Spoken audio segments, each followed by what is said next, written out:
Recho pan ardom ji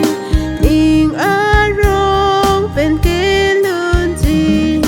bir thea dang tala son thot Chris ning sama recho wang lo JPB aning arlo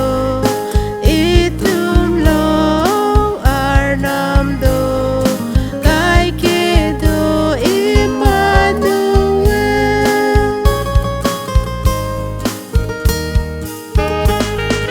Jiklo sorim si purki